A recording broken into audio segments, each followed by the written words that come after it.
lose your footing. You stumble, falling headlong downward. Once more from the bottom.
That was lucky.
Footing suddenly crumbles. With no way of saving yourselves, you fall downward. Third time's the charm.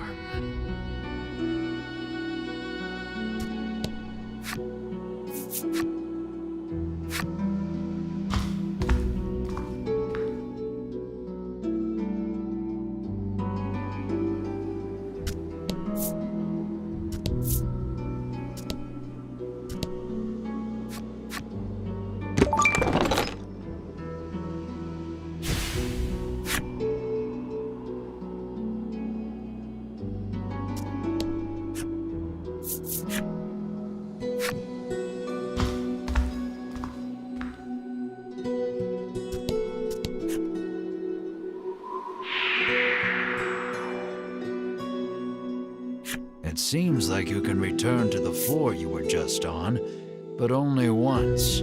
What will you? You are assailed with a sudden dizzy spell and feel your consciousness fading. You realize that you're back at the entrance of the floor.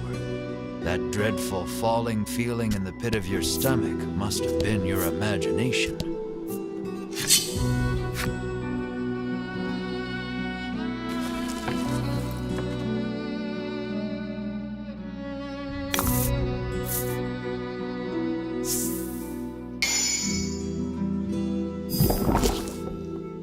Don't hold back.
Something glimmers on the floor.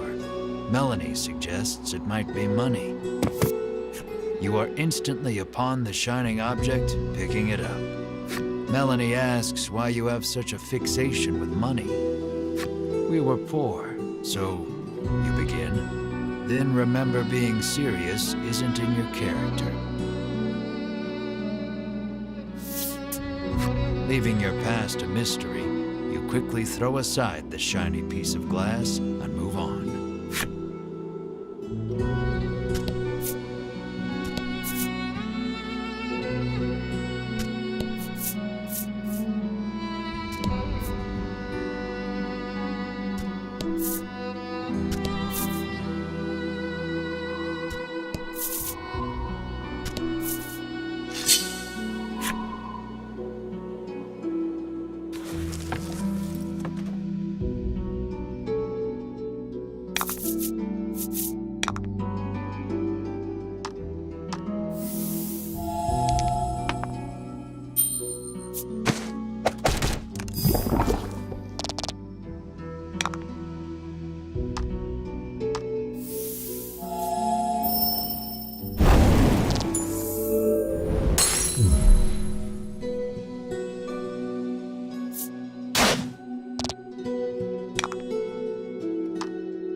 The ground collapses beneath your feet. You fall together with the rubble.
Congrats.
Let's do this.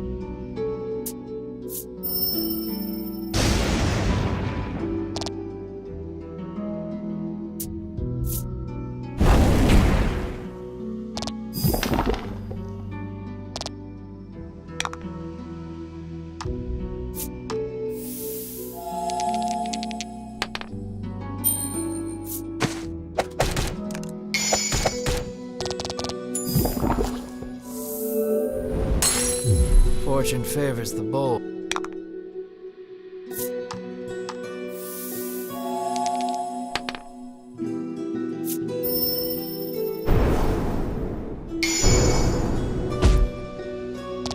Nice work.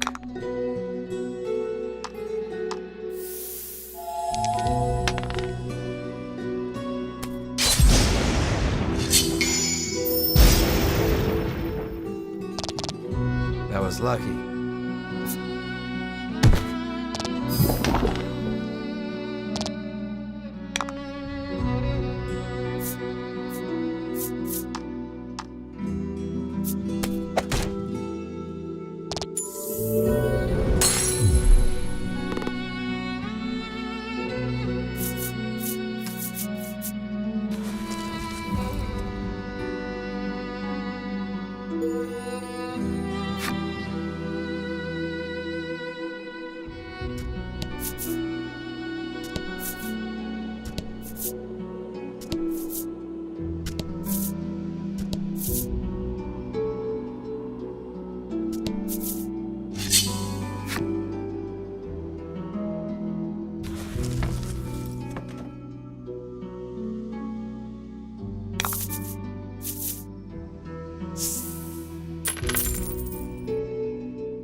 Fortune favors the bold.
Have you savages no mercy?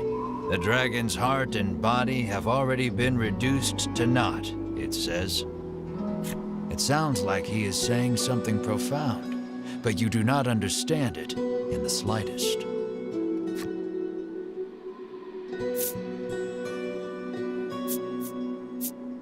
Melanie considers the words, but cannot seem to concentrate, with the oppressive heat radiating from Bruno's sweltering pose.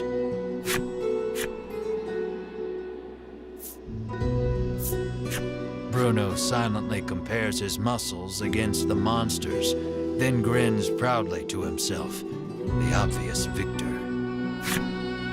You feel your eye twitch, realizing that your comrades may be the death of you. While everyone is distracted, the monster attacks.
Nice work.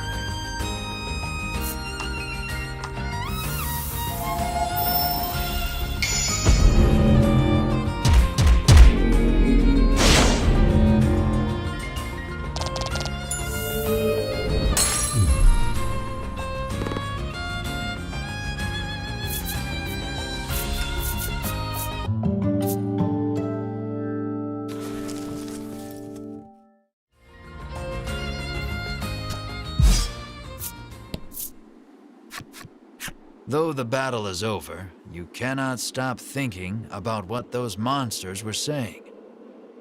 Come on, we have to defeat that dragon, Melanie says assuredly. Why are you so obsessed with defeating the dragon? You ask her. She explains that her mother was killed by the dragon. She did not say any more, but her hatred for the beast was clear in her eyes.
Nice work.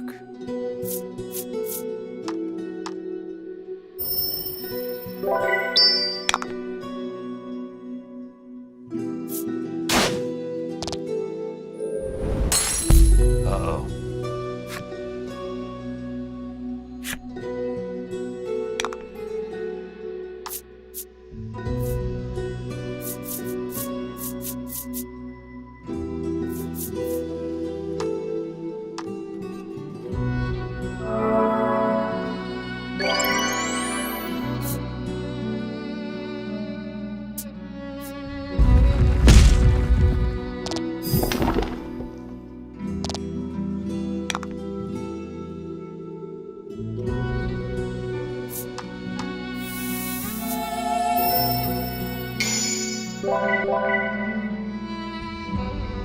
Excellent.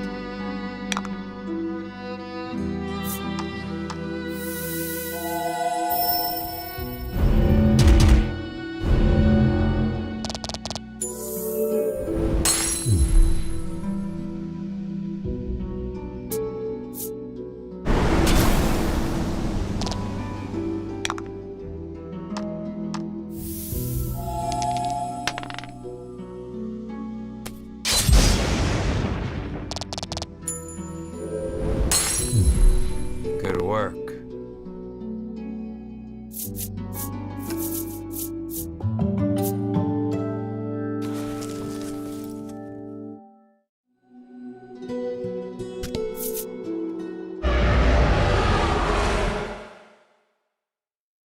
You hear the roar again. It seems to be coming from the upper levels. Mar mews, as if in response to the creature's growl.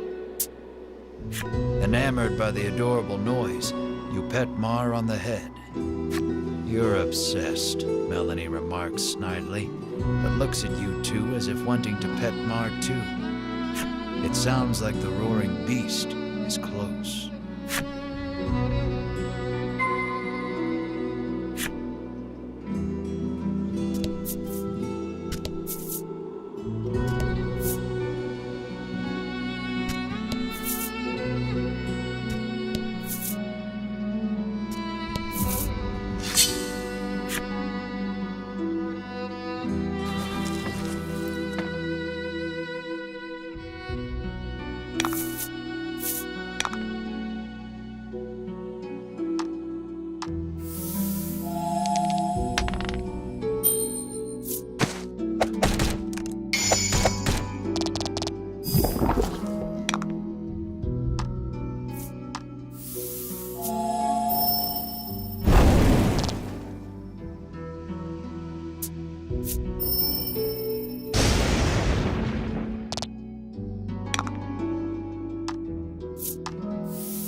And fight.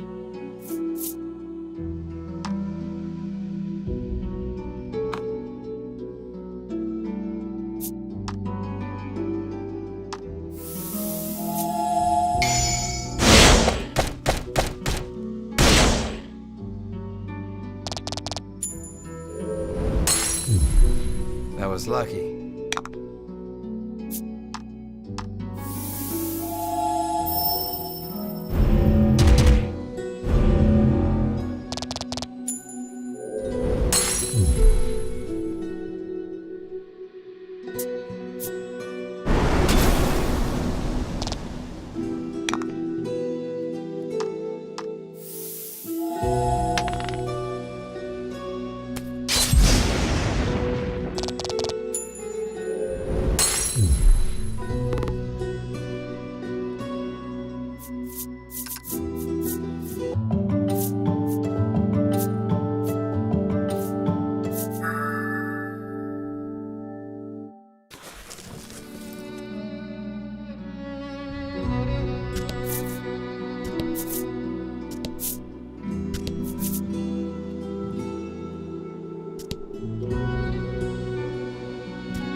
And fight.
The door before you is shut quite tightly.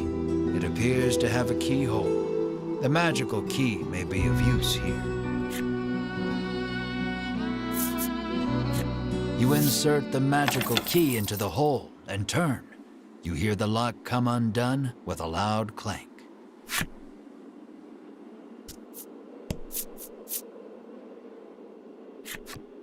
The dragon may be just ahead.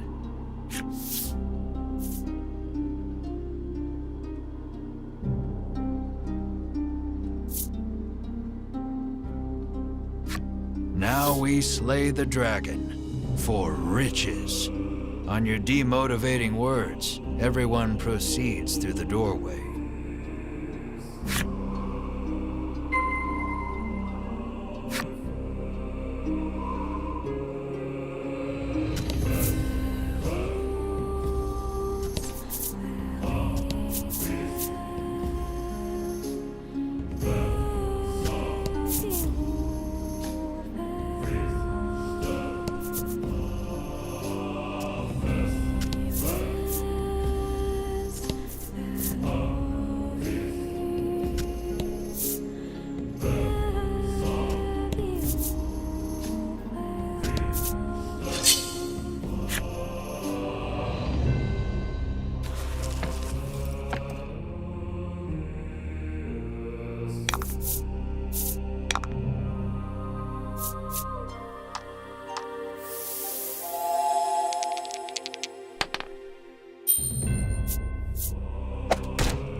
That was lucky.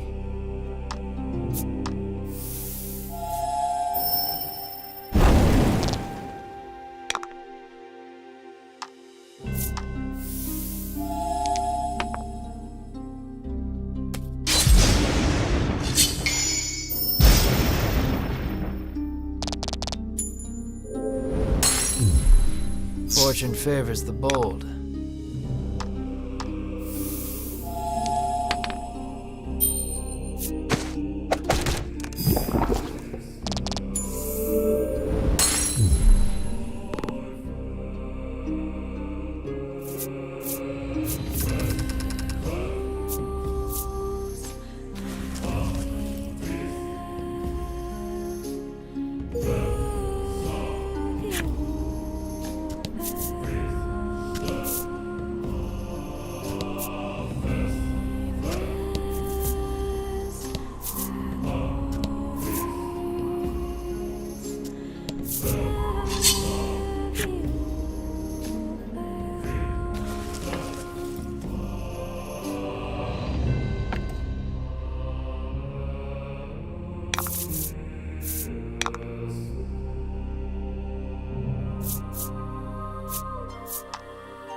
Let's do this.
You have finally arrived. Before you stands the dragon you have been searching for. More assassins, the dragon sighs weakly. Whether or not the beast is weak, you care not. You muster up your courage and shout, "Prepare yourself, you big lizard."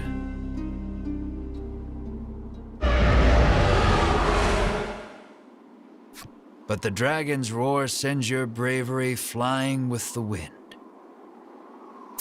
Your legs tremble in fear. But no matter how scared you are, the dragon will not wait.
We shall strike you down, you exclaim, slashing out while cheering on your comrades.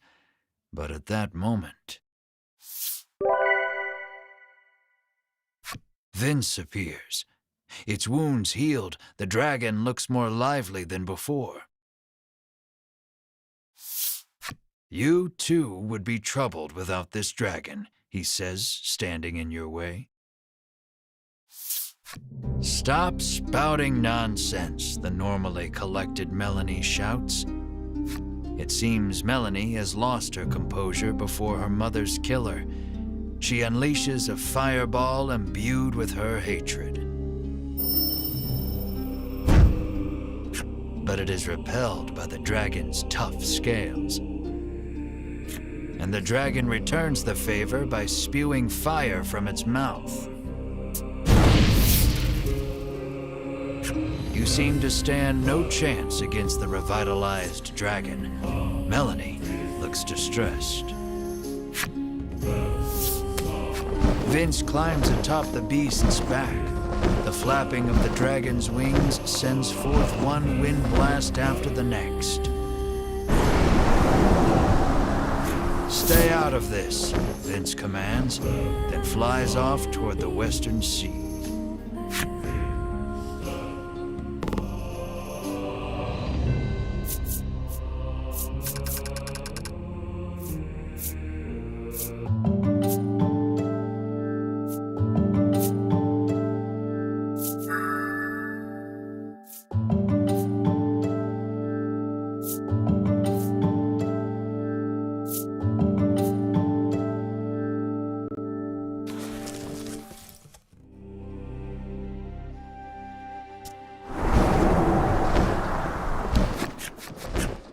You worry for Melanie, who has been burnt badly by the dragon's fire.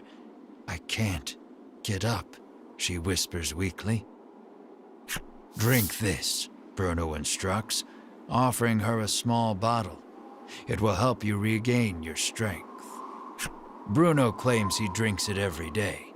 It is a recipe from his father, that of a custom supplement.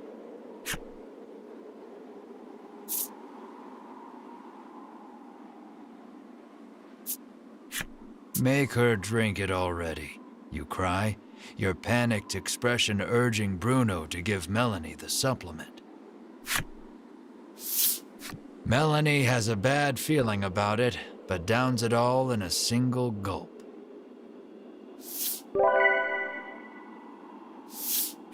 And suddenly regains her strength.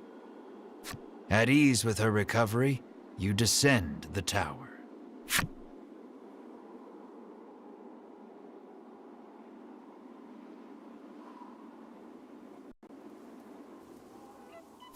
The ocean spreads out before you to the west, whither the dragon went. Return to shoreland in search of a boat to pursue the dragon.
Oh?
When you return, Oreo approaches. It seems like something has happened to the town. He says a raging wind blew through and destroyed the town. You surmise the flapping of the dragon's wings is to blame. You explain that you need a boat to go after the dragon, and Oreo's look turns grim. Sensing there may be a problem, you quickly make your way to the wharf.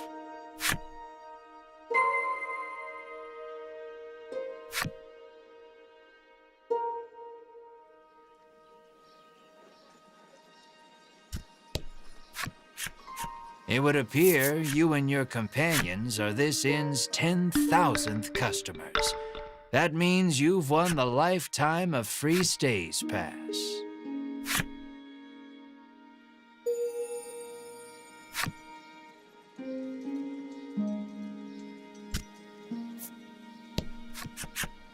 The woman says the violent winds stirred up the sea, causing her precious ship to run aground.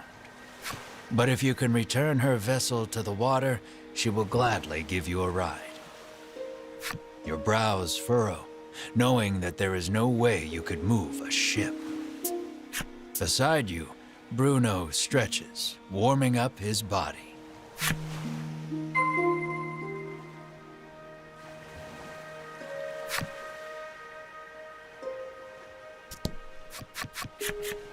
After striking a fantastic pose to show off his muscles, he charges straight at the boat. No matter how hard he pushes, though, the boat does not budge. It's pointless, you sigh, turning around when a muscle-bound Melanie stands before you. Now it's working, Bruno exclaims, unsurprised at the sight of Melanie. It appears the custom supplement she drank in the tower bulked her up. Let us combine our power, Bruno entreats Melanie. Her whole body racked with chills, Melanie screams out to the sky. You need Melanie's help to catch the dragon. You call out to her.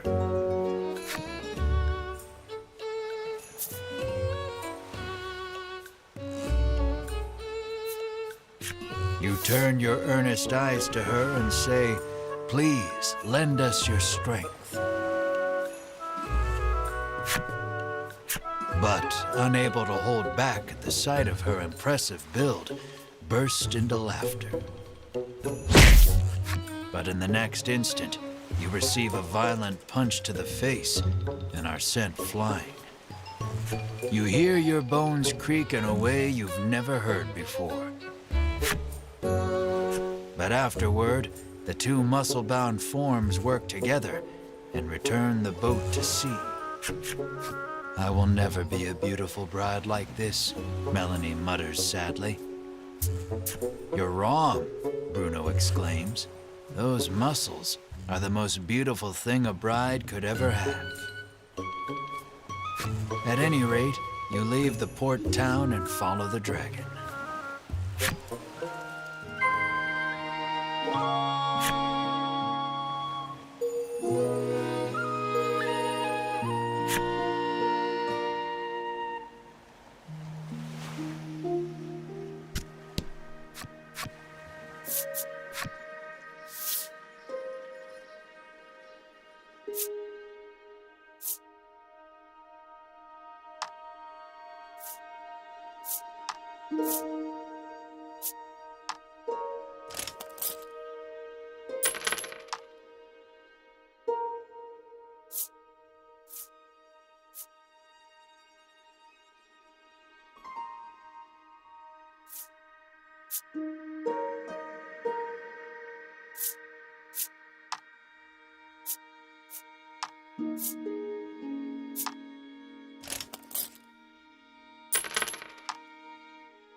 Just as you are about to leave, Oreo comes to see you off.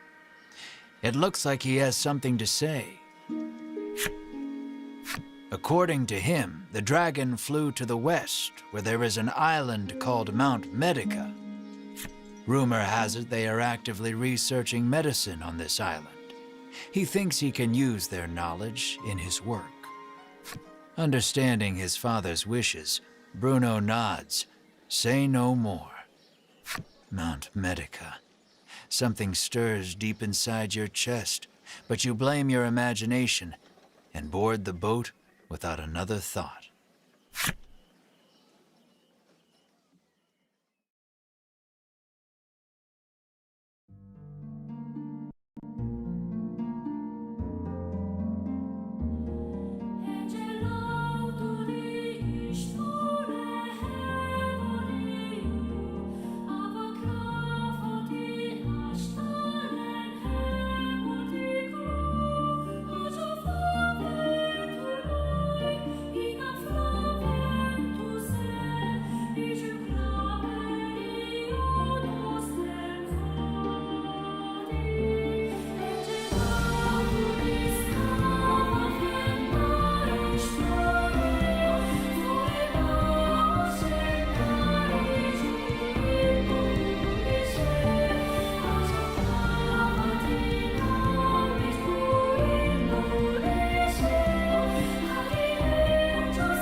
Wasn't that so much fun? Ritis can hardly contain her excitement as she seeks a similar reaction from Melanie. Sure, Melanie croaks, her face a sickly shade of green. The custom supplement has worn off completely. Ritis turns to you and carries on, oblivious. Wasn't that just the greatest? You, however, are a bit worn out, as your mid-voyage teasing of Melanie prompted her to wring you like a rag.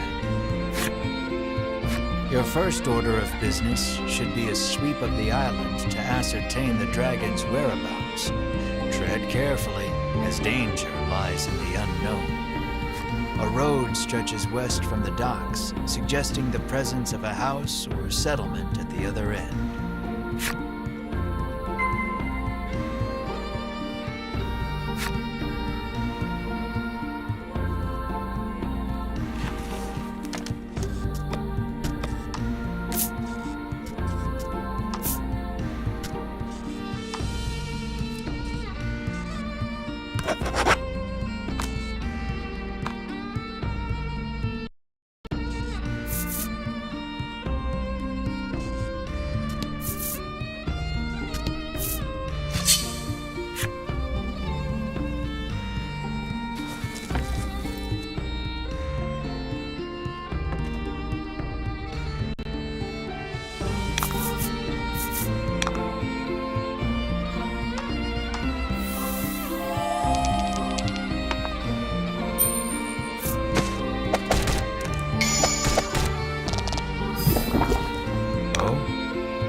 Large boulders block the path before you.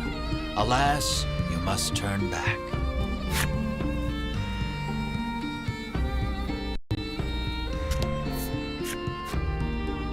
Looks like it's too early to come this way.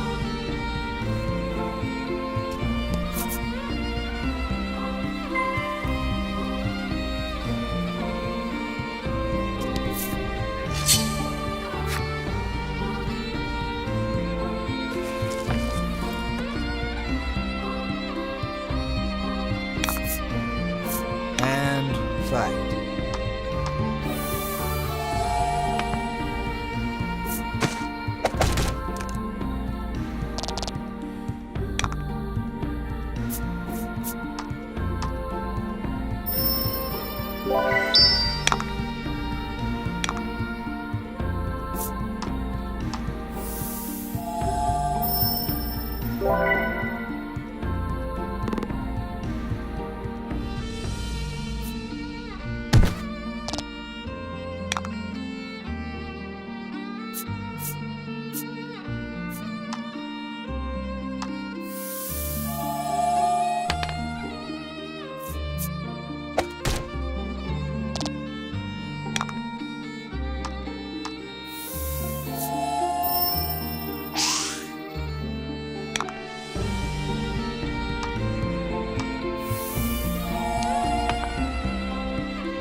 Be able to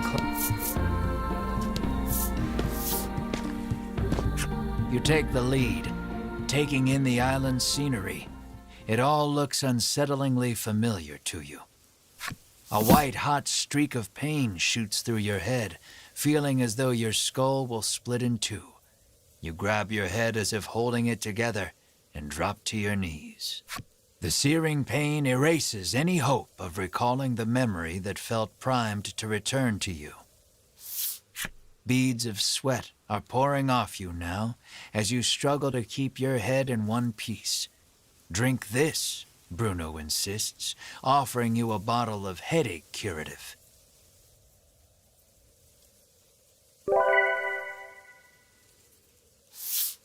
You greedily drink it down, desperate for relief. The pain begins to ebb, and you hurriedly resolve to press on.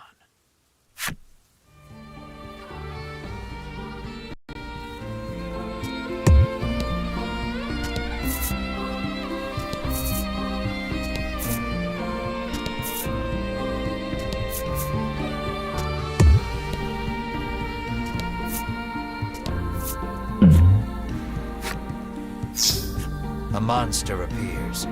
Rather, you approach. You may be able to aid it by administering some curative.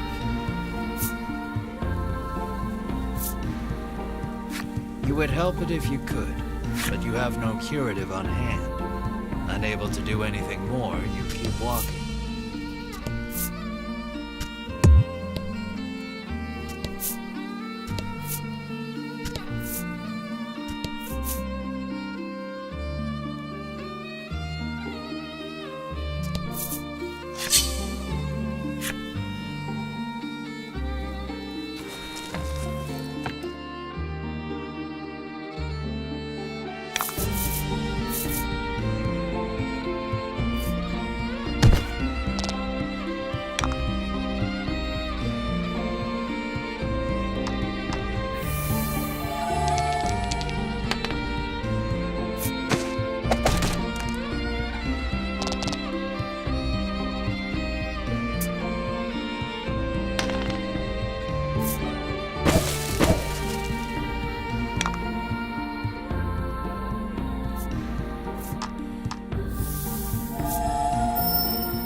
Not even a rock climber could get up those steep cliffs.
Let's do this.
That was lucky.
After a time, you happen upon a village. This place, you mutter unconsciously. Perhaps he is as anxious as you are about this place. You two okay? Melanie asks. You open your mouth to reply. Only to notice the ambush a moment too late. Repel the monster attack.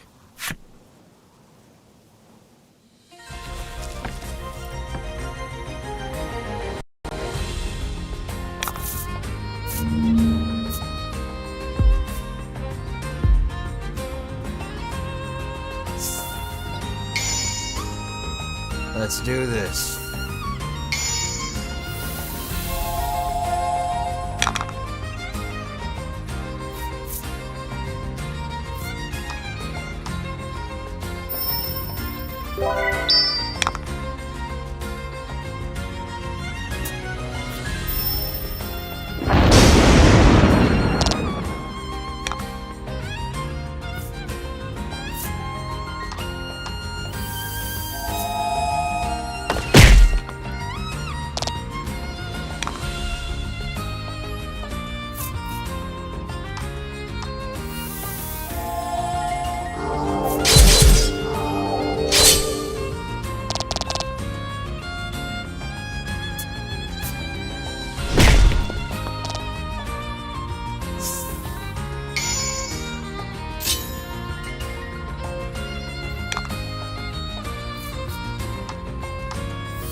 You are accosted by a man the instant you set foot in the village.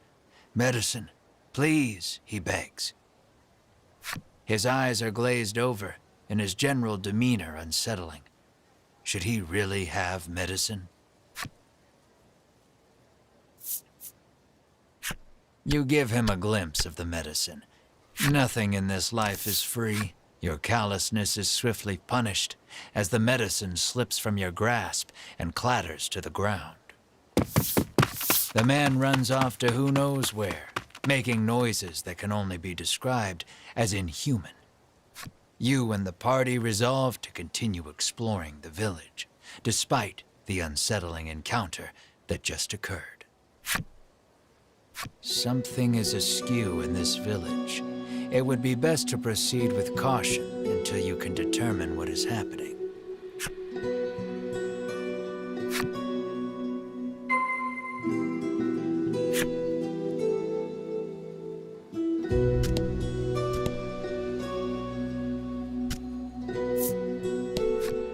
The man glares at you, clutching tight to countless medicine bottles in his hands. He insists that they all belong to him and refuses to share them with anyone.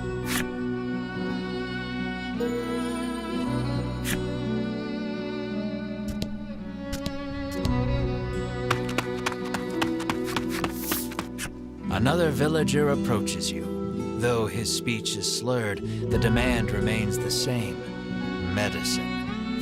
This villager is also behaving strangely. Will you acquiesce to his request? Riddis briefly reveals the medicine under her cloak. Nothing in life is free, she says, clearly mocking your earlier blunder. Her fun is short-lived, as she too loses her grip on the medicine. Karma is cruel and indiscriminate. You could not help but notice the groans of "medicine, sweet medicine," as he fled. Something's not right in this village, Bruno mutters, clearly worried.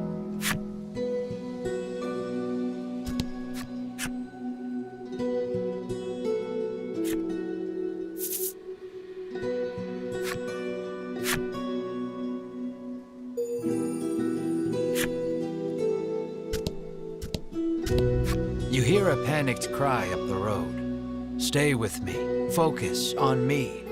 That can't be good. You must fancy yourself quite the eccentric coming here, the innkeeper drones, as if incensed by your very presence. Stay if you want to stay, the innkeeper continues, utterly disinterested in even attempting to sell you on a room.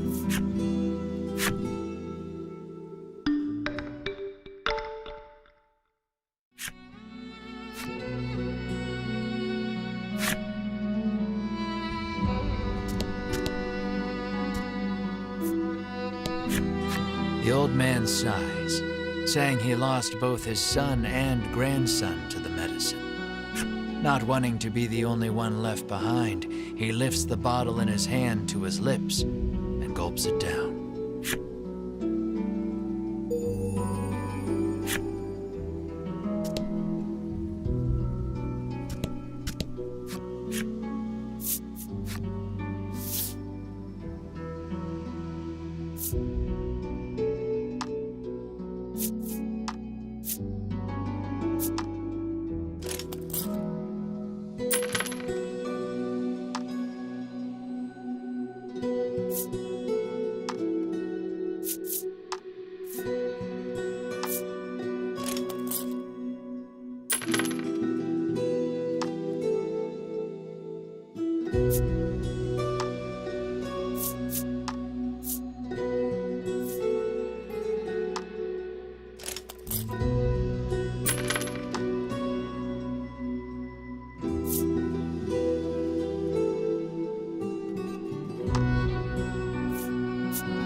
You ask the villager about the dragon. The headman can help you if you're in some trouble, she retorts, doubling over to empty the contents of her stomach onto the street. Dozens of empty medicine bottles litter the ground in front of this woman.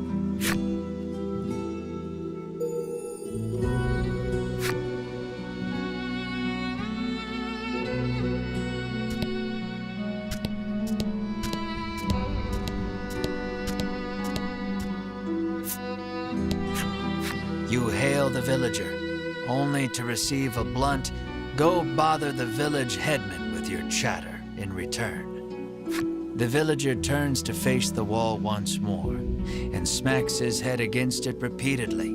His forehead is soon covered in blood.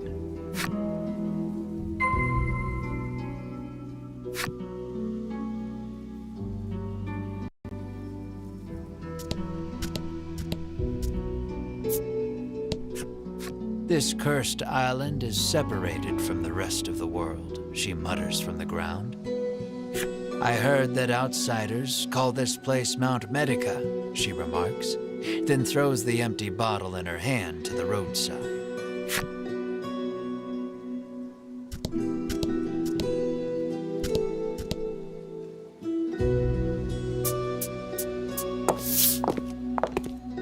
You arrive on the scene to find a man collapsed in the street, convulsing.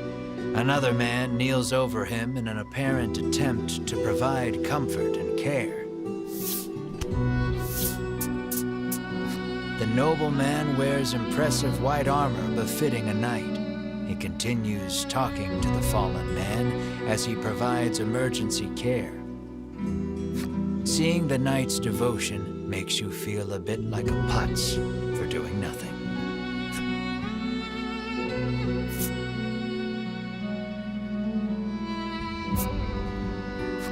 You ask Bruno to provide some of his custom supplement. He furrows his brow and solemnly shakes his head. The villager is now clawing at his own face with his fingernails, crying out for medicine. Blood, as black as tar, begins oozing out of his eyes, ears, and mouth. It proceeds to leak from every orifice imaginable. The convulsions subside. Within moments, the villager lies still. A horrific thought makes itself known. This is the first time you have witnessed the death of a fellow man. Even in a world where medicines and elixirs can cure most any ailment, none are safe from death's icy grip. And as well you know, that which is dead can never return.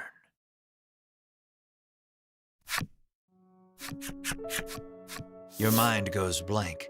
You drop to your knees in shock. Melanie clamps her hand to her mouth, stifling a scream. Riddis shakes uncontrollably. The knight hangs his head. Bruno nervously asks, "What are you doing here?" The knight's name is Sherwin. He identifies himself as a member of the Ivory Order. His travels brought him to this village, where he has been caring for the ailing residents. His face contorts in disgust. If not for these foul drugs, they would be healed. He spits and takes his leave. Bruno gazes upon the villager's corpse with a look of apparent realization.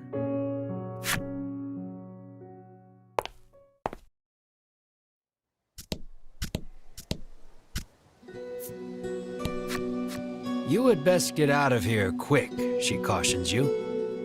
If you stay here, then you too will, she begins, then suddenly starts cackling.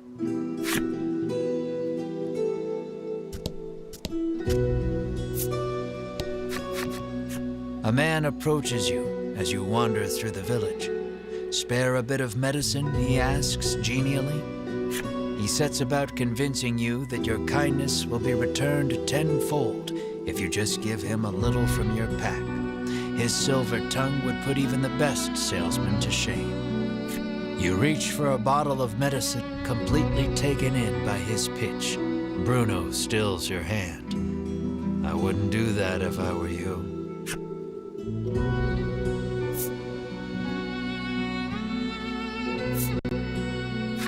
Why do you want it so badly, you ask, affording him another opening. He gladly takes it.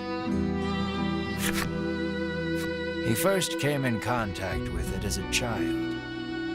His parents paid him no mind.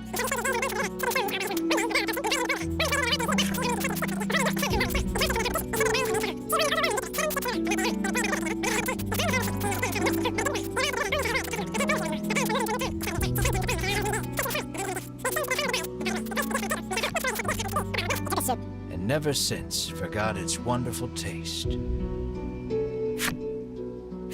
You are fully invested in this story, and desperate to give the man some small comfort in this cruel, cruel world.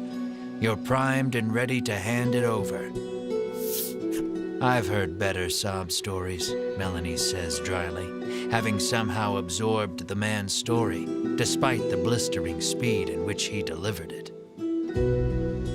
Bruno thinks you'd better not, but you're not so sure.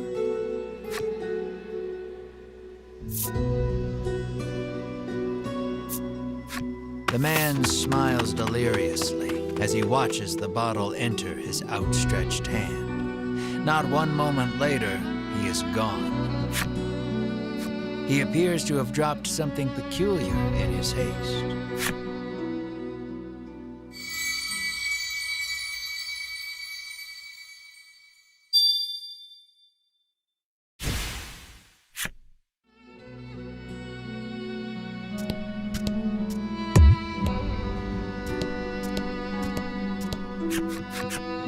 You knock lightly on the door.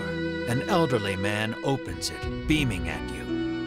He announces himself as Selfor and beckons you inside. Might he be the headman you've heard so much about? Ask me anything you like, he offers. Selfor receives your party, for whatever reason, rather graciously. He could well be a font of knowledge. What will you ask him?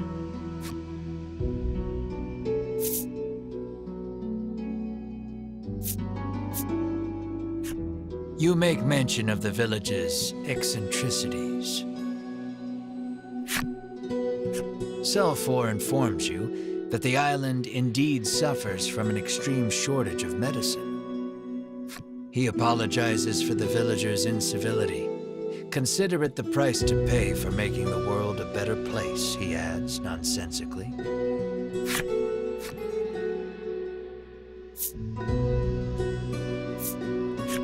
You ask if he has seen the dragon. Why, yes, he says. He returned to this island just the other day. Oh, but don't worry, he continues. He hasn't caused us too much trouble. Needless to say, this does not comport with your understanding of the dragon.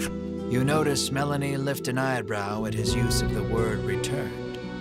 At any rate, the dragon's presence on the island is confirmed. You quietly celebrate the first credible lead you've yet received.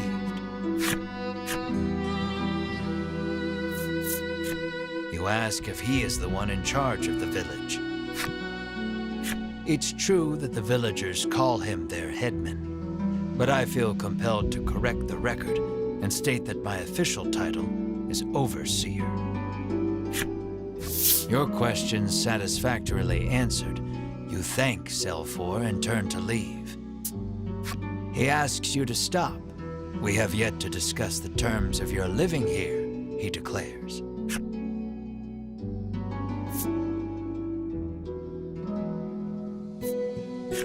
You explain that you are only here to pursue the dragon and have no intention to stay. Selfor begs your forgiveness for thinking you were newcomers. It's perfectly understandable, though, what with the non-match among you, he says with a sneer.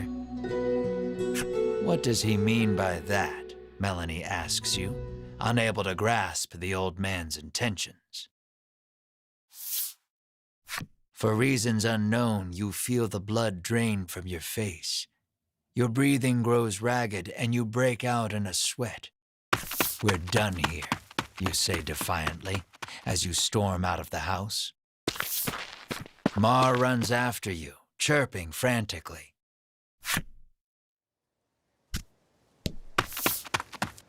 Melanie and the others give chase, but you and Mar are well out of sight by the time they make it outside.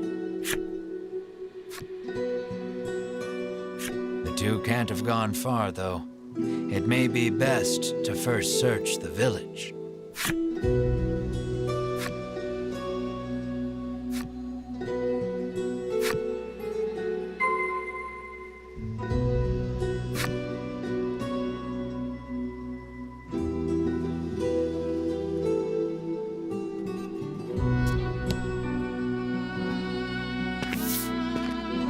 Melanie and company find you standing in front of a house. She can't quite make it out, but it sounds as though you're saying to Mar, "This place is..." Melanie calls out to you, prompting you to blurt out, "Sorry, just had a bad stomachache back there," in your characteristically glib manner.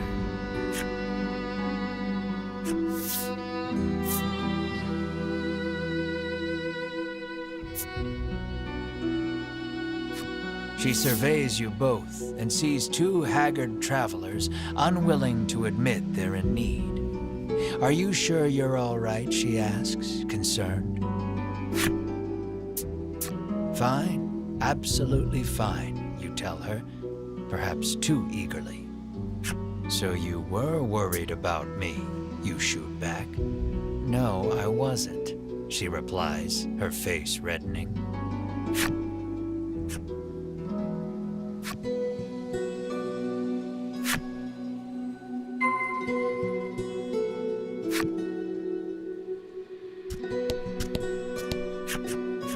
Spot a familiar-looking mage on the village streets. Winifred takes no notice of you and ducks into the apothecary. "So, the Ivory Order buys their medicine just like everybody else," you muse to yourself as you prick up your ears and listen carefully. Winifred and the apothecary speak in hushed tones. You'd guess it's an order for special medicine, but you can't make it out. Alas, she's just buying the usual stuff. Nothing remotely interesting about that, though her presence suggests that other members of the Order might also be in town. With no desire to run into them, you make yourself scarce before she catches sight of you.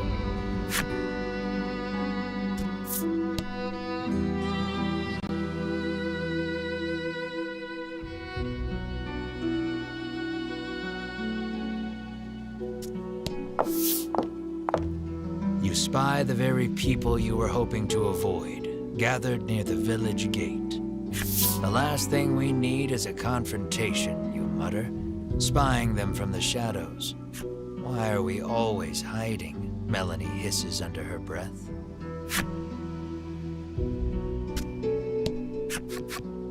Two members of the Order are speaking with Sherwin. Given how deferential they appear to be acting toward him, you hazard a guess that he's their superior. Have you determined the dragon's location? Sherwin asks. Hedwin launches into his report. The dragon appears to be occupying the volcano. I suggest we move to capture him immediately, he counsels. Now who should appear but Winifred, fresh from her shopping excursion. Preparations for our journey into the volcano are complete, she reports, handing Sherwin a bottle of something. Splendid. Sherwin walks off and out of sight, the other three following close behind.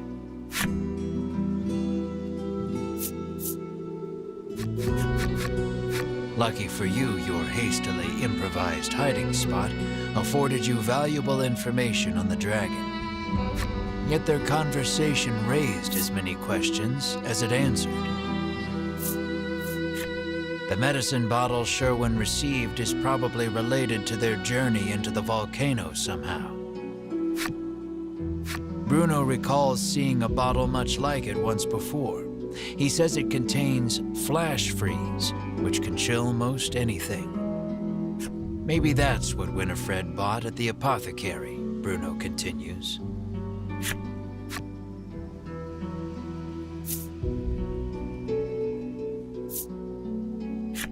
You know that the dragon is lurking in the volcano, but you haven't a clue how to get from here to there. Isn't it that mountain with all the smoke pouring out of it? Riddis asks, pointing westward. Why, yes, that sure does look rather like a volcano. There was talk of capturing the dragon. Melanie picked up on the incongruity as well. The Queen ordered the dragon killed, she reminds you. You narrow your eyes.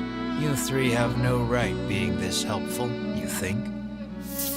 Mar pinches your cheeks without warning. You yelp in pain, which at the very least crosses dreaming off the list of explanations. Returning to the matter at hand, it's clear what must be done. You'll have to get your hands on some flash freeze if you hope to enter the volcano.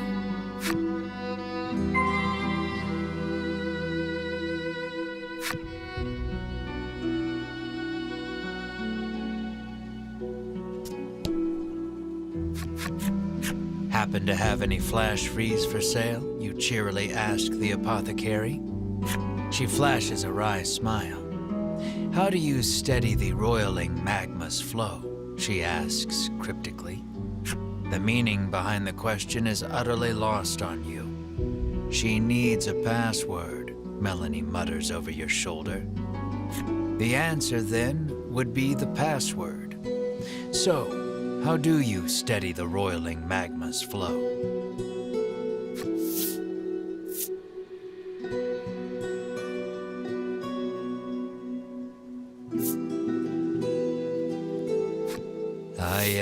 Yes, you'd think so, she says, as if turning the answer over in her mind. But you'd be wrong.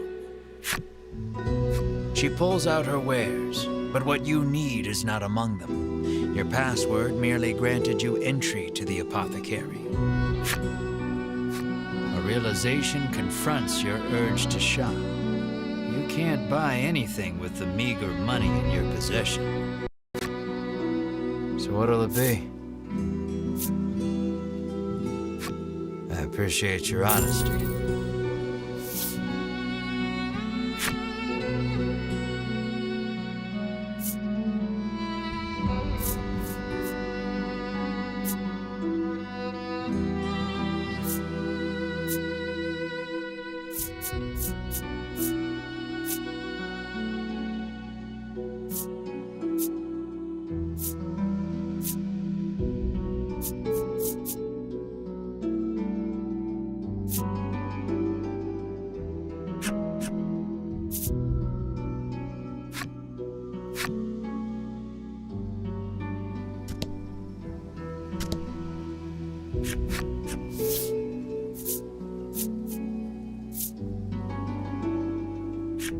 The old woman rolls her eyes, suddenly looking defeated.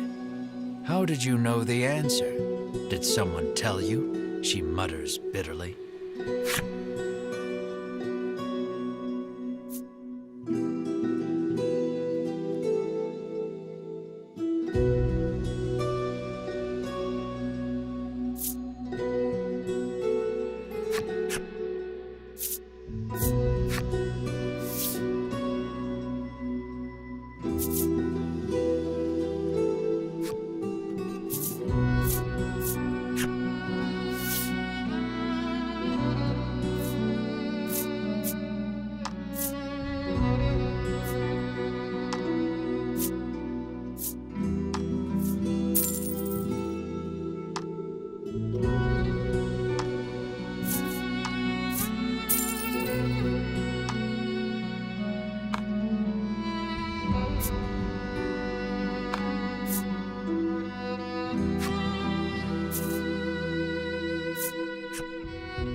You've managed to crack the code, and a bottle of flash freeze is yours.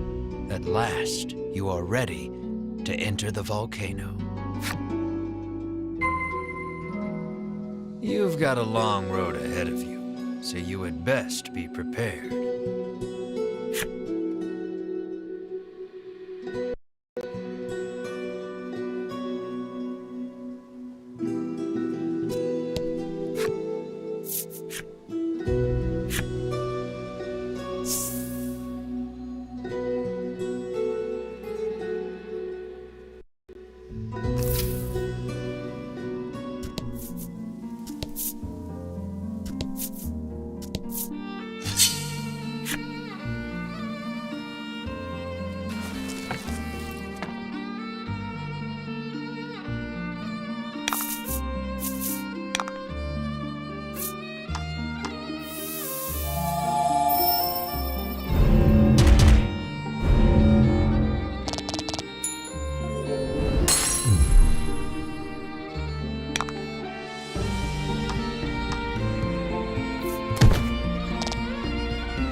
your friends draw your weapons to fend off the old man claps a hand to your shoulder. You don't even have time to say huh, as a monster leaps out at you. Looks like that old man's gotten you caught in the crossfire.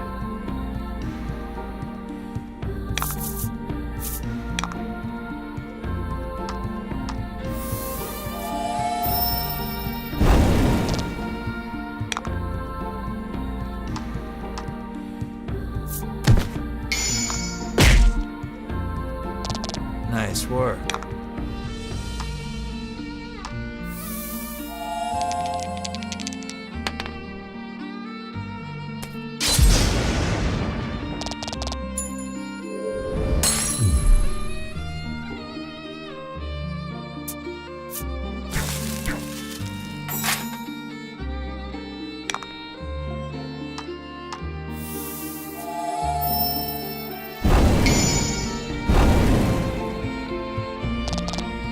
That was lucky.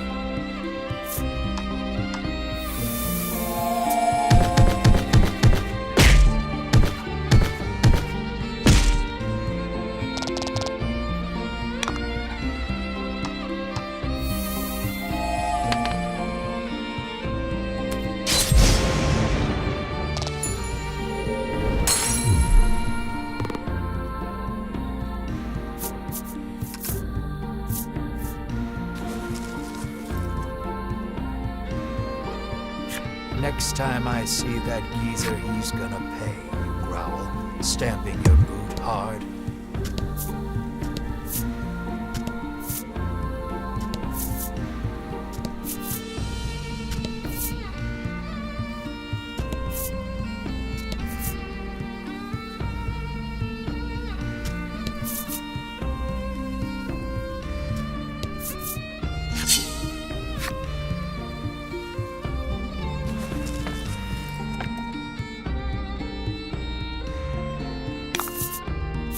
About the enemy.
The heat of the volcano engulfs you the moment you set foot inside. Of course, the dragon is hiding out here. Guess it's as good a place as any to corner him, you reason with yourself, trying to keep your spirits up.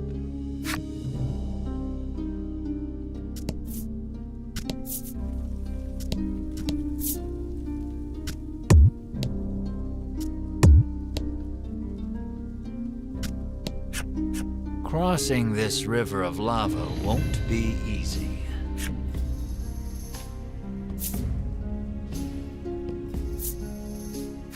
Here's how you cross a lava river. Bam! You open the bottle of flash freeze and pour some into the raging river of lava. The lava instantly hardens, forming a bridge of rock.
work.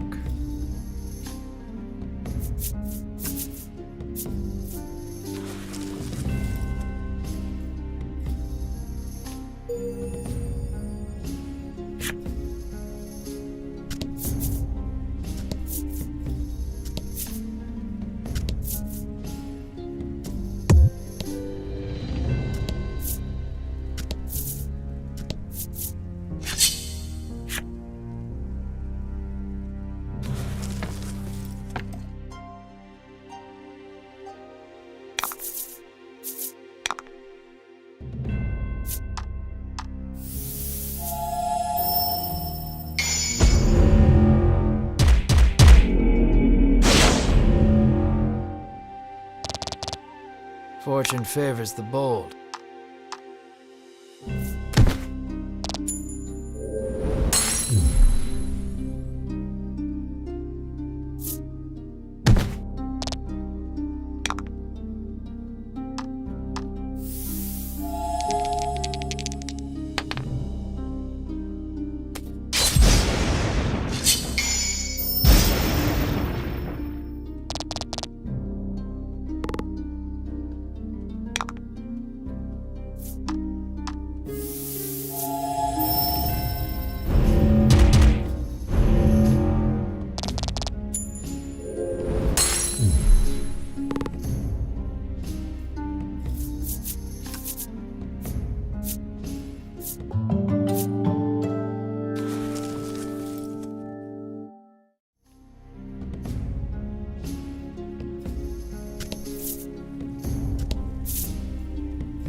About the enemy.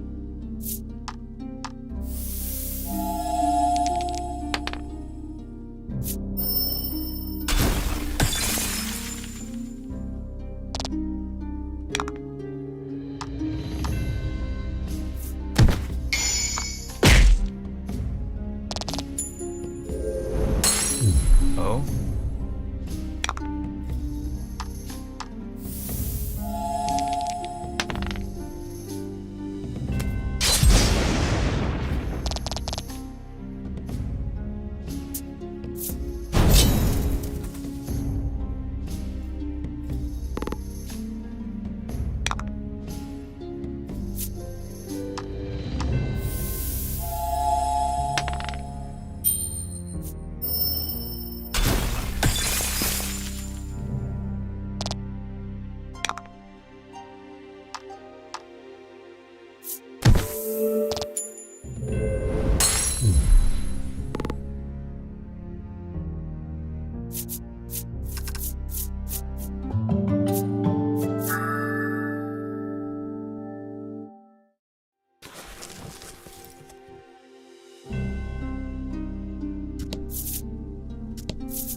Don't hold back.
A jet of lava erupts from the ground before you. You escape injury by the skin of your teeth, but the path ahead is now blocked.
Don't hold back.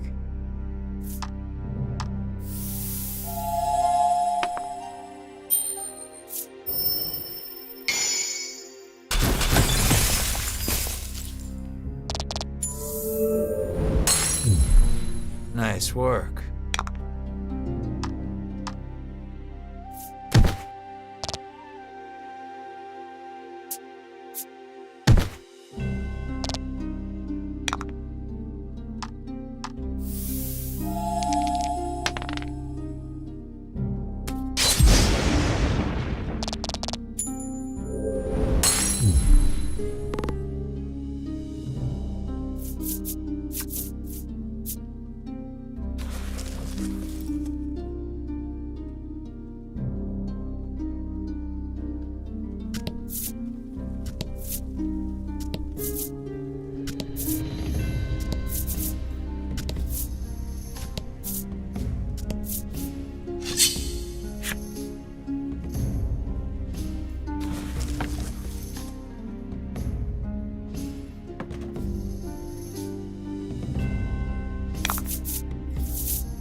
That was lucky.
That was lucky.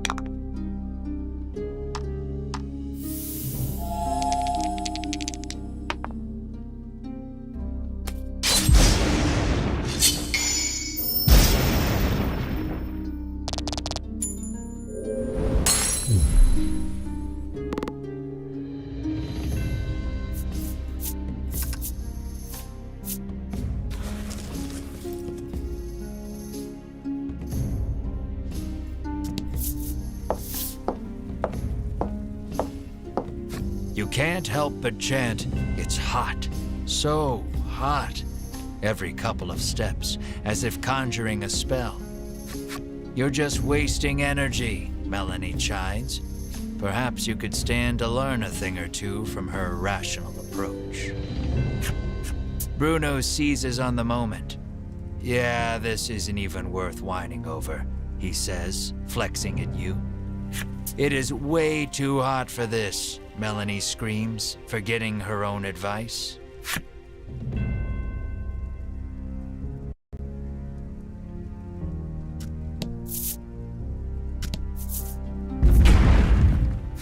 A wave of lava rushes past you, leaving a pile of boulders in its wake.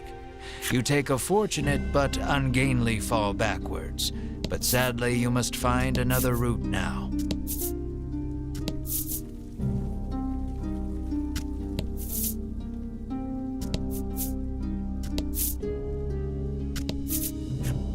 Just as you're about to faint from the oppressive heat, a heroic voice calls out to you.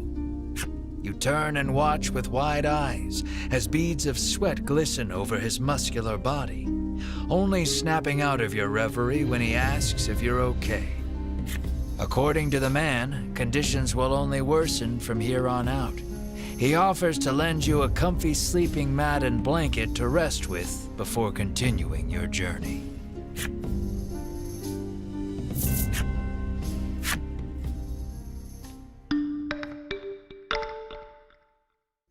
Your party is fully recovered, but now you thank the man before heading on your way.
Don't hold back.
about the enemy.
The rocks give way to a rush of lava.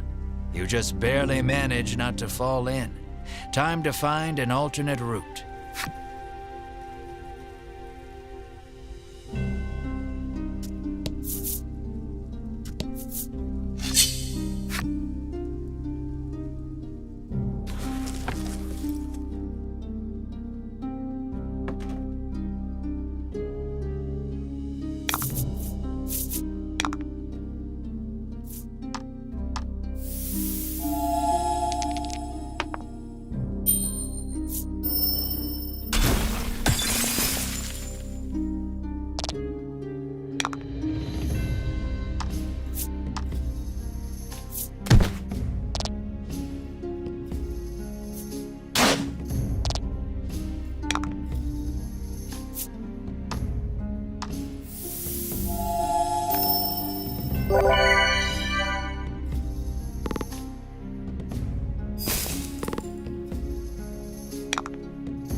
Congrats.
That was lucky.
That was lucky.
You've spent so long in here, even I'm starting to sweat.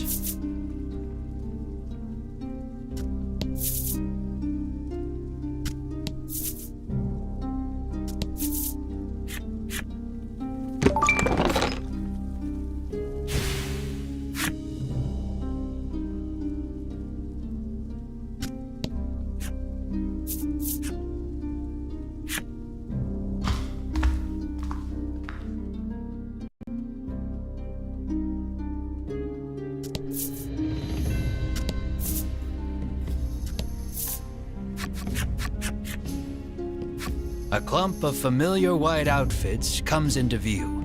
You've caught up with the Ivory Order at last.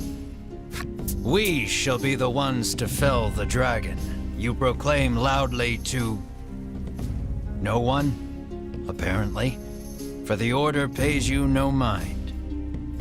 At your persistence, Winifred requests, please do not interfere with the dragon's capture, clearly annoyed. As you all suspected, they have no intention of following the Queen's orders to slay the dragon. What will you do with him once he is yours? Melanie asks forcefully.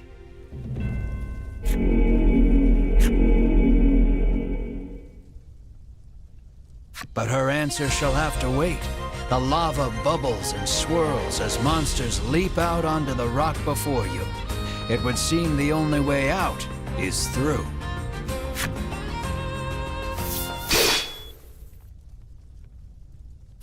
In a flash, Sherwin's blade cleaves one in two. Clearly, he has earned his rank within the Order. Keep moving, he bellows, leading his companions deeper into the volcano. The remaining monster turns toward you, eager to avenge its fallen friend. There shall be no avoiding this battle.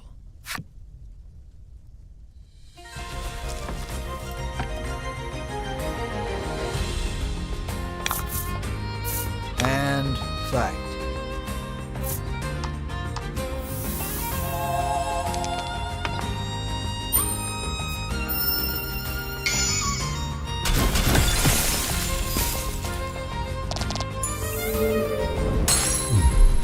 Fortune favors the bold.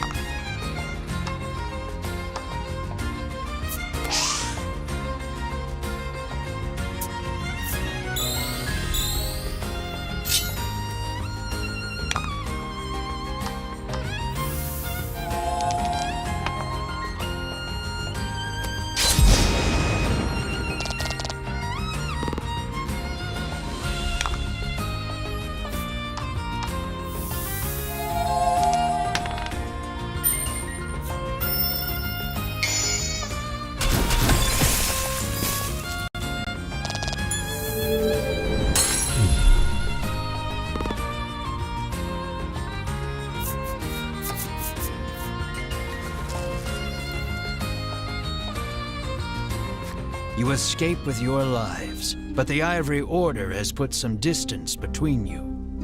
All your efforts will be for naught if they reach the dragon before you do. You hurry the party onward.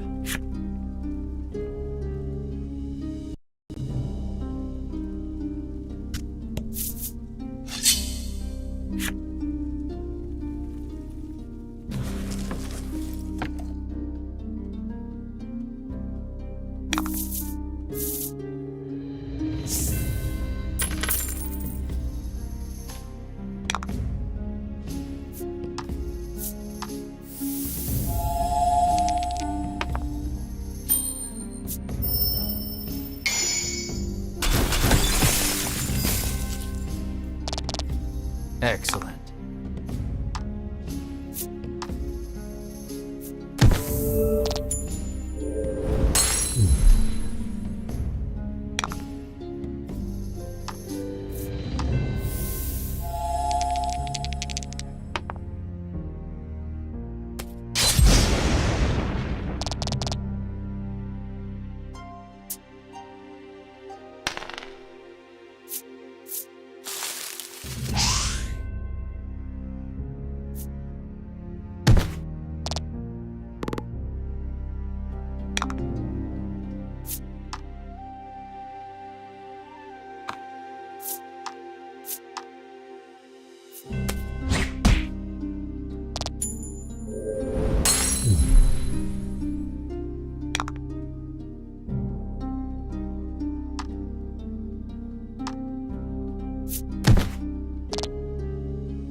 did great.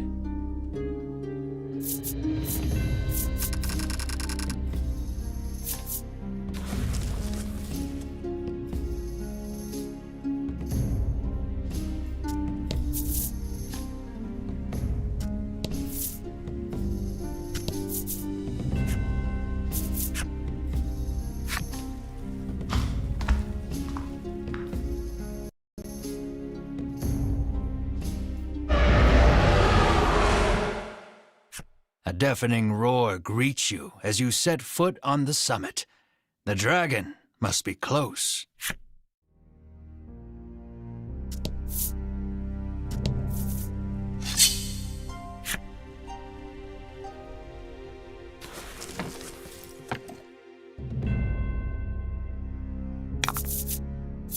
Don't hold back.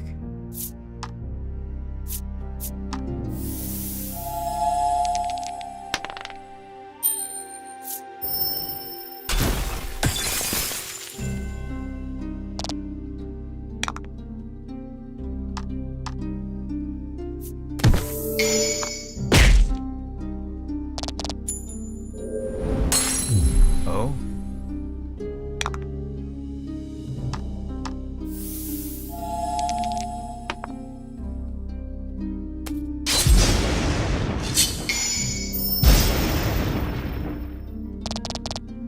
Excellent.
You reach the caldera only to find the dragon and the Ivory Order members locked in battle.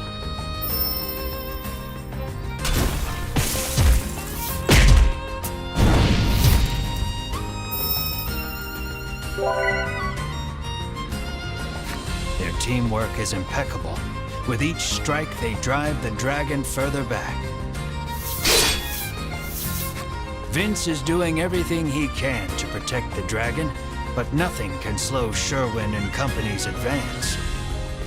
The Ivory Order approaches the dragon, quite sure of their victory.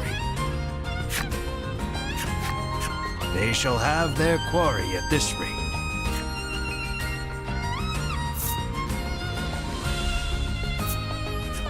You cannot stand idly by. You thrust yourself into the midst of battle.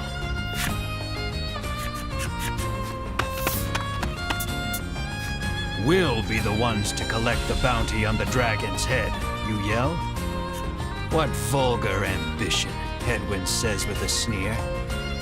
Hedwyn and Winifred each keep one eye on you as they begin incanting a spell to hold the dragon in place. Without warning, the dragon slams his tail against the ground. Cracks in the earth form beneath his feet. The rock beneath the Ivory Order gives way, sending them tumbling down below. You surmise the fall wasn't far enough to kill them, but they won't make it back here anytime soon.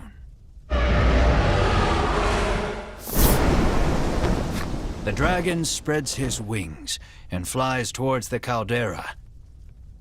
This may be your only chance to slay him without the Ivory Order interfering.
did great.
That was lucky.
The dragon sits perched on the edge of the caldera.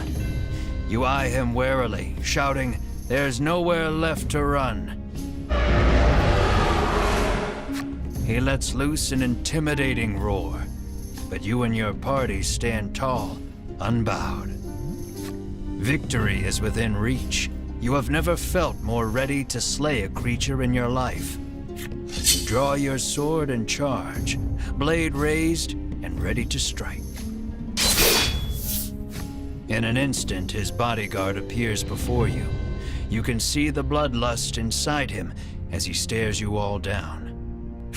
He looks upon you and sees only greed. "Fools," he shouts. "You shall not be stopped.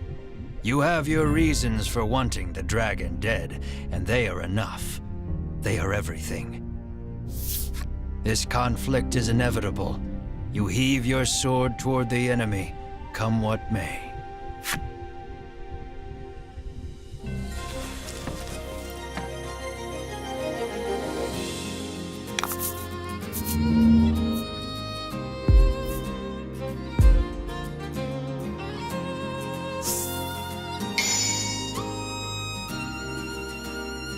You can do this.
Vince falls, his face covered in blood. "Why would you give your life to protect the dragon?" Melanie asks sharply. Asks the one who has forsaken her own. "What would you know of loyalty?" Vince roars, consumed with rage.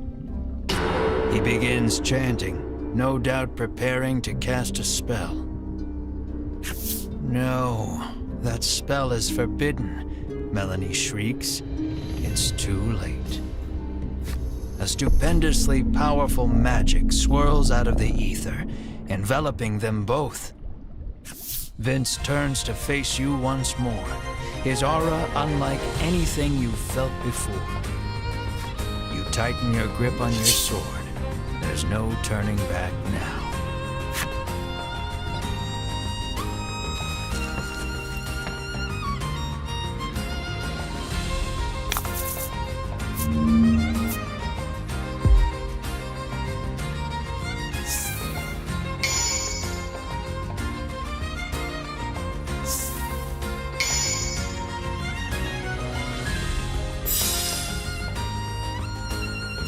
Vince adopts a sweeping stance between you and the dragon.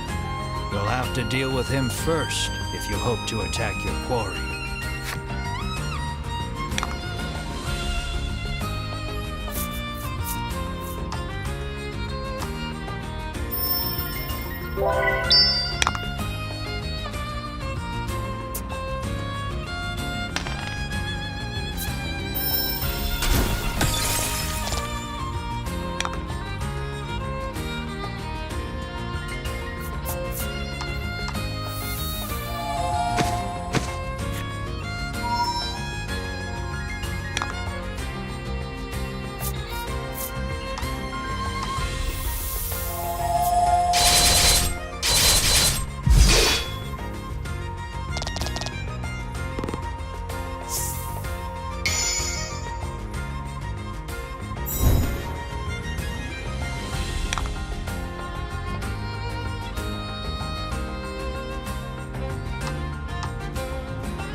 The battle has been won.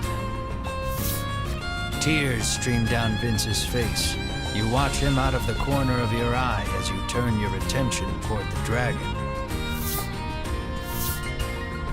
Vince, undeterred by the wounds that now cover his body, rises to his feet and moves to protect the dragon one last time. Enough!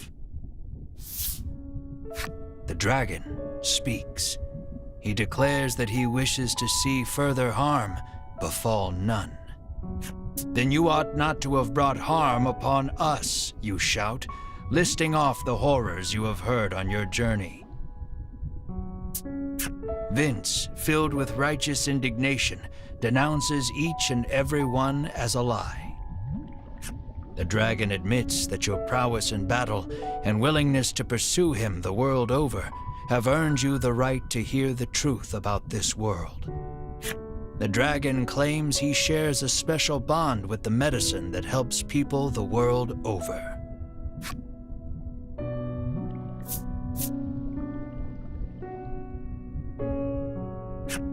Everyone in the world drinks this medicine as though it were water. Taking this medicine heals all wounds and cures all ills. It is a crutch that humanity can no longer live without. The primary ingredient in this medicine is dragon tear.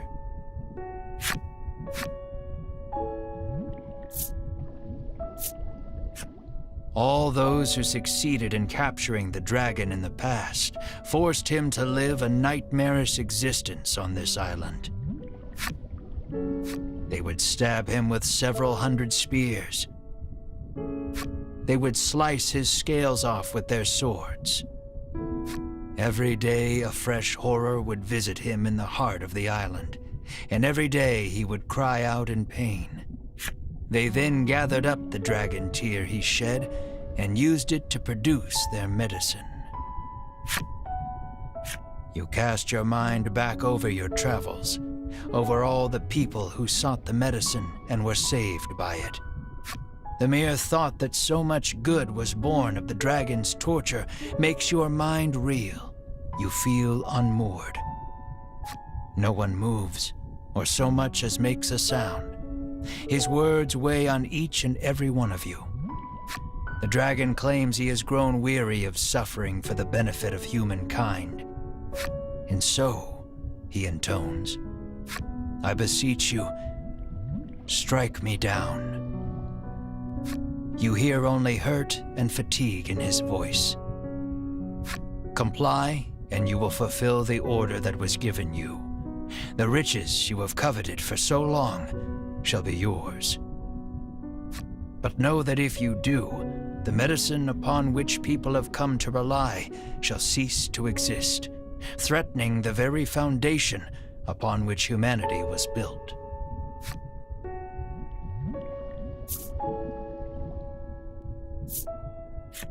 Now, knowing the tragic reality, you cannot kill this creature.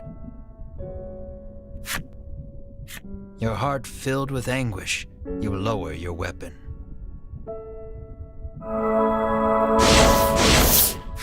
Out of nowhere, a burst of magic crashes over the entire party, rendering you unable to move. The Ivory Order have found their way back to the caldera and stand before the dragon once more. Sherwin stares the dragon down, fire in his eyes. At last, the world is safe, he says. Seize him at once, Edwin urges.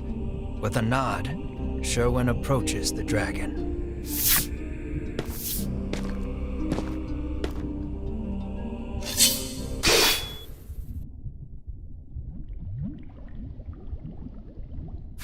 In one motion, Sherwin unsheathes his sword and cleaves the dragon in two. The dragon's lifeless corpse lurches backward before dropping over the edge into the caldera. What have you done? The others ask quietly, unable to comprehend Sherwin's actions. The earth shakes. The dragon's body seems to have energized the lava enough to spur an eruption. All that remains is to destroy that place, he hisses, and storms off with purpose. The remaining members of the Ivory Order are still in shock, but Hedwyn orders them out, and they flee out of sight. The volcano is about to erupt, and will surely take you with it. Melanie suggests the party take Vince as well, but he insists he remain here. He speaks his final request, his voice already fading. Dragon Tear is more powerful than you can imagine, he says, his voice weak and raspy. It could end this world. You mustn't let them use it. Stop them at all costs. Use the forbidden magic if you have to, Melanie. Vince's final pronouncement echoing in your head, you race to catch up to the Ivory Order. The eruption is imminent. The earlier tremors collapsed the passage you took to reach the caldera.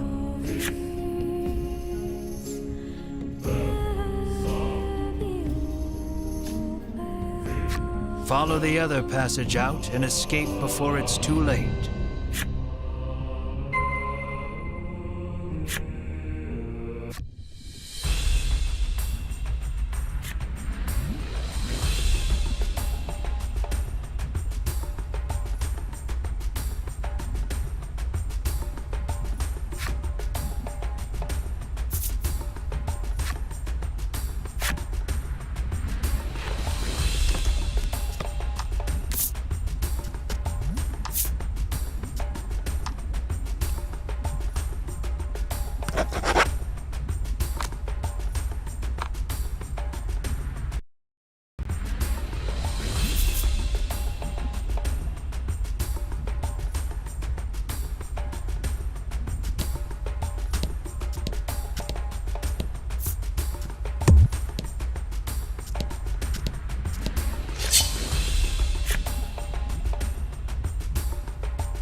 Congrats.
About the enemy.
That was lucky.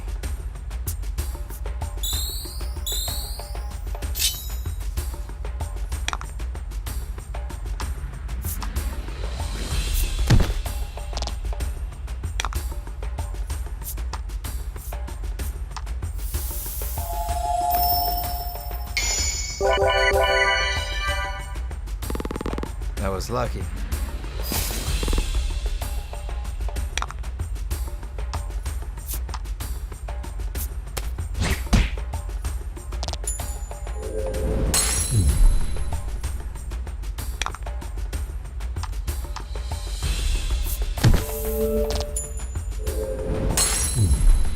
Good work.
Take your time. There's no need to rush yet.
Fortune favors the bold.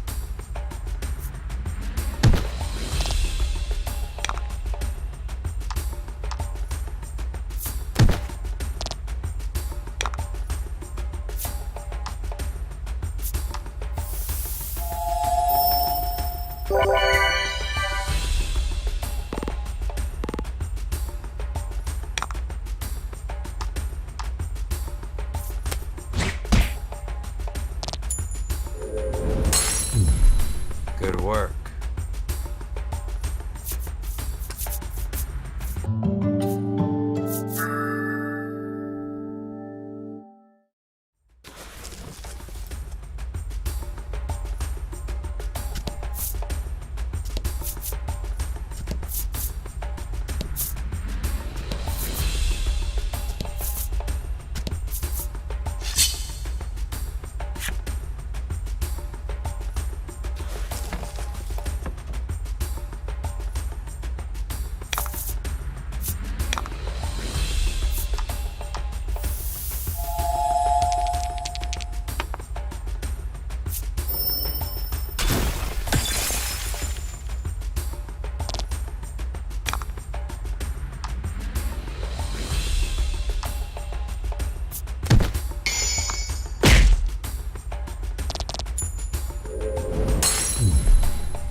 Don't hold back.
You might want to pick up the pace about now.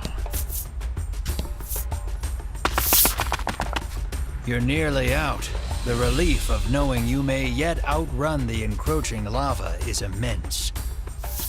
And short-lived, as monsters burst forth from the lava, blocking your escape.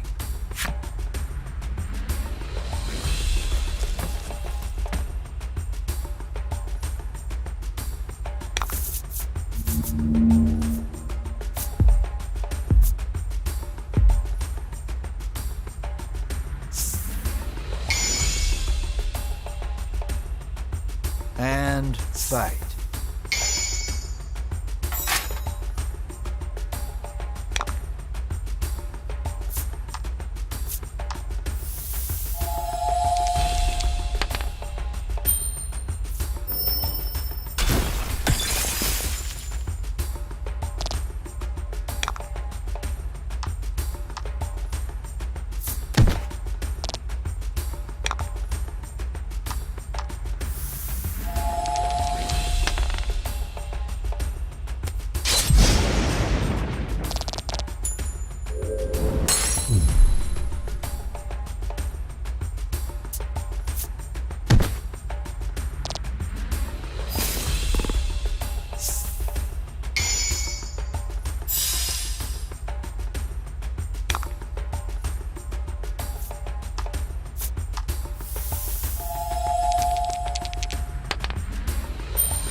You race out of the volcano, the monsters scarcely having hit the ground behind you.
After your narrow escape from the volcano, you mull over what you learned at the summit. The truth about the dragon and the medicine, what the Ivory Order and Sherwin are actually after, and Vince's dying warning about Dragon Tear destroying the world. You decide to return to the village of the sick to try and make sense of everything.